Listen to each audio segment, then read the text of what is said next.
Hello and welcome to another in my video tutorial series over the fundamentals of management. This video is going to cover an essential background for today's successful manager. Now, if someone's to talk about management, they cannot have that conversation without mentioning Peter Drucker. Peter Drucker was the creator and inventor of modern management. Drucker proposed that management should be treated as a profession, just like medicine or law. And then was the first person to give us a handbook in how to manage complex organizations. There are 6 practical reasons I can give you for studying management theory. Understanding the present helps us understand why some practices are still favored, whether for right or wrong reasons. Also, a guide to action means that theories help us make predictions and enable us to develop principles to guide our actions. A third practical reason is the source of new ideas, which means that we can derive new and useful ideas to deal with new situations we may encounter. A fourth reason is that clues to the meaning of your manager's decisions means that we can better understand where the top managers are coming from. Also, clues to the meaning of outside events can help us understand events outside the organization that could impact us. Another reason is that producing positive results. This helps us understand why certain management practices, such as an example of stretch goals or compensation and promotion, these practices have been very successful. I might have skipped one, and that's the source of new ideas, and that means that we can derive new useful ideas to deal with new situations that we're going to encounter. So there are several reasons why we look to the past. We look at this management theory and understand why different practices still work today. The first we're going to think about is that there are 2 overarching perspectives in regards to management. There's the historical perspective, which includes 3 viewpoints: the classical, the behavioral, and the quantitative. And then there's the contemporary perspective. This too includes 3 viewpoints: the systems viewpoint, the contingency viewpoint, and the quality management viewpoint. And we'll take a deeper look at these all now. With the historical perspective, I said that this includes the classical, the behavioral, and the quantitative viewpoints. The classical viewpoint, this emphasizes ways for managers to work more efficiently. And it has 2 approaches. We have the scientific management and the administrative management. The scientific management was pioneered by Frederick Taylor, Frank and Lillian Gilbreth, and this emphasized the scientific study of work methods to improve the productivity of individual workers. And when it comes to administrative management, this approach was pioneered by Charles Spalding, Henry Fayol, and Max Weber. And this approach was concerned with managing the total organization. And I hope that you will want to do some research on your own to understand more, and that all is part of what the classical viewpoint is about. This historical perspective is very important. Just want to give you a high level overview of the different components of the historical perspective, and in this part, the classical viewpoint. So now let's move on to talk about the behavioral viewpoint. This is the second of the 3 historical management perspectives. This behavioral viewpoint, it emphasized the importance of understanding human behavior and of motivating employees towards achievement. This behavioral viewpoint developed over 3 phases. There was the early behaviorism, human relations movement, and the behavioral science approach. Early behaviorism was pioneered by Hugo Munzenberg, Mary Parker Follett, and Elton Mayo. The human relations movement was pioneered by Abraham Maslow, who I hope you've heard of, who proposed to us the hierarchy of needs. And then also with the human relations movement, it was also pioneered by Douglas McGregor, who proposed a Theory X and Theory Y perspective to explain management's attitudes towards its workers. Now, a very simple look at Theory X and Theory Y is that the Theory X perspective represents a pessimistic, negative view of workers, where they see workers as being responsible, resistant to change, they don't have any ambition, they hate their work, and they just want to be led around. The Theory Y point of this is that this represents an optimistic, positive view of workers, where workers are considered capable of accepting responsibility, provided self-direction, they have self-control, and they have the ability to be creative. With the behavioral science approach, this really relies on the scientific research for developing theories about human behavior that can be used to provide practical tools for managers. The disciplines of behavioral science include such sciences as psychology, sociology, economics, and anthropology. The third and last category under historical perspective is that of quantitative viewpoints. And these quantitative viewpoints emphasize the application to management of quantitative techniques such as using statistics and computer simulations. Two approaches of quantitative management are that of management science and operations management. Management science focuses on the using mathematics to aid in our problem solving and our decision making. Operations management focuses on managing the production and the delivery of your organization's products or its services much more effectively. It is concerned with work scheduling, production planning, facilities location and the design of the facility, and optimum inventory levels. Now let's look at the contemporary perspectives. Remember, I said that there are three contemporary management perspectives, and they are the systems viewpoint, the contingency viewpoint, and the quality management viewpoints. The systems viewpoint sees organizations as a system, and that system is either open or it's closed. It has inputs and outputs, transformation processes, and feedback. This systems viewpoint has led to the development of the complexity theory, which is that study of how order and patterns arise from very complicated, apparently chaotic systems. This contingency viewpoint emphasizes that a manager's approach should vary according to the individual and the environmental situation that they're faced with. And it's a forerunner to evidence-based management.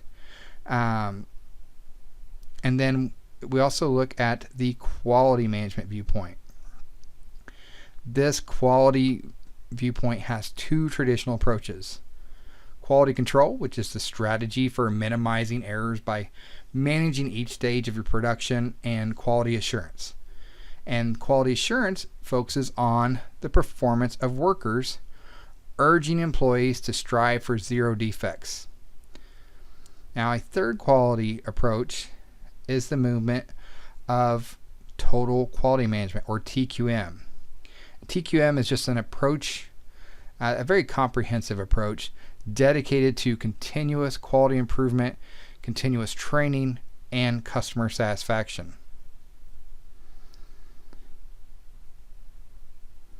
When it comes to this systems viewpoint, this sees organizations as a system.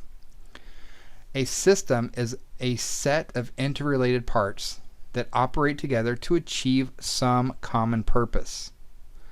The systems viewpoint regards the organization as a system of interrelated parts. The organization is both a collection of subsystems, parts that are making up the whole system, and a part of the larger environment. I said it's made up of these parts. We got the inputs, which are the people, the money, the information, and materials that are going to be required to produce your organization's goods or services. The transformational processes are the organization's capabilities in management and technology that are going to be applied to converting those inputs into the desired outputs. And what are those outputs? Well, those are the products or services, the profits, the losses, employee satisfaction, or even discontent, and the like that are going to be produced by that organization. And then feedback is that information about the reaction of the environment towards those outputs that affect those inputs. So if the output's bad, that's going to affect our inputs. We're probably going to make some changes. With the contingency viewpoint, this emphasizes that a manager's approach should vary according to the individual environmental situation. This is most practical because it addresses those problems on a singular case-by-case basis.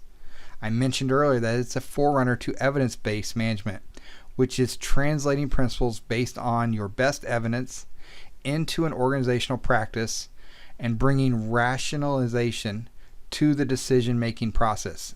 Sounds simple. You should be rational when it comes to the decision-making process. Research should follow the scientific method, and it might have been a few years for that since you've looked at the scientific method. Well, the scientific method, very loosely translated, is we're going to observe the events and then we're going to gather the facts from those events. Then we're going to pose a possible solution or explanation solely based on those facts. Then we're going to make a prediction of future events. And then lastly, we're going to test those predictions under systematic conditions. This just makes sense to hopefully a lot of you.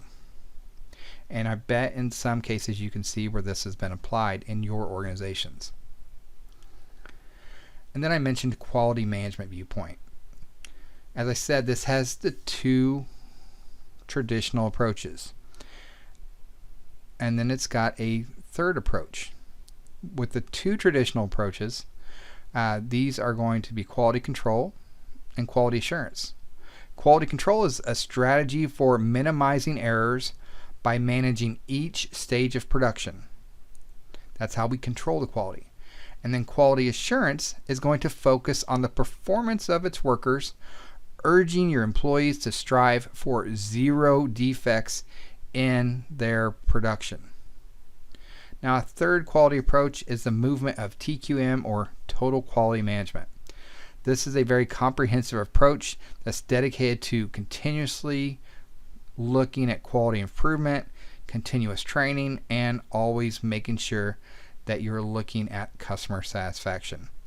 TQM is in so many organizations. Hopefully it's not a new concept, or even if it is, hopefully when you get into an organization you will see that TQM is a process that's in current placement. The management of quality is a high priority in so many organizations today, as it should be in a very competitive market. TQM is the coordination that we're going to have a lot of efforts directed at improving our customer satisfaction. If our customers aren't happy, there's plenty of competition that they're going to go get happy with. We also see increasing our employee participation in the processes of making sure we're producing a quality product or service. We'll also look at strengthening our supplier partnerships, because these suppliers are going to hinge on our success as well, and we are going to hinge on their success. And then TQM is also looking at facilitating an organizational atmosphere of continuous quality improvement.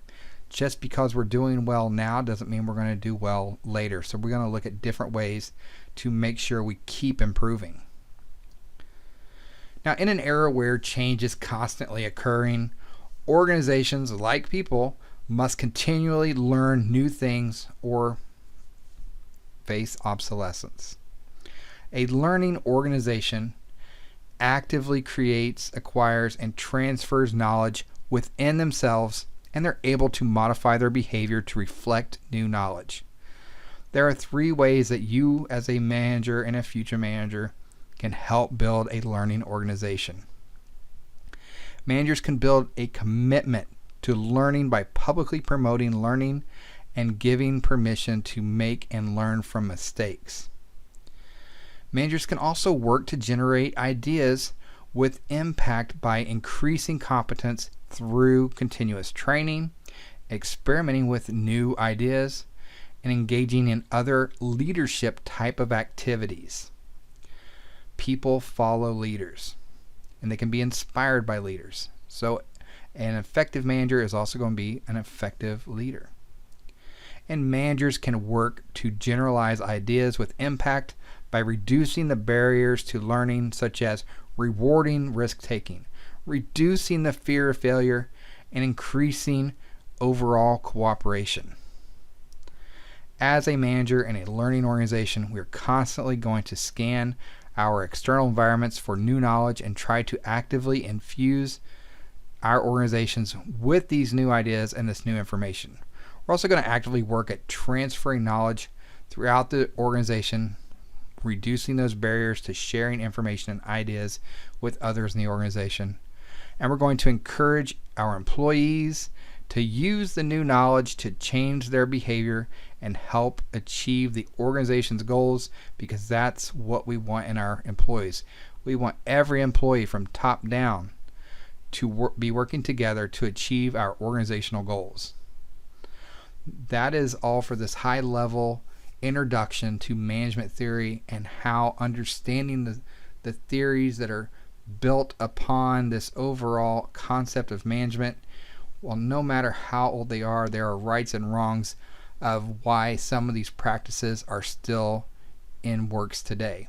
Hopefully you will do some further research into these just to keep educating yourself and make yourself a much more successful manager. Thank you for following along in my video tutorial series. Good luck and enjoy your reading and your studying and any other aspect that you go out and seek information. Take care, everyone.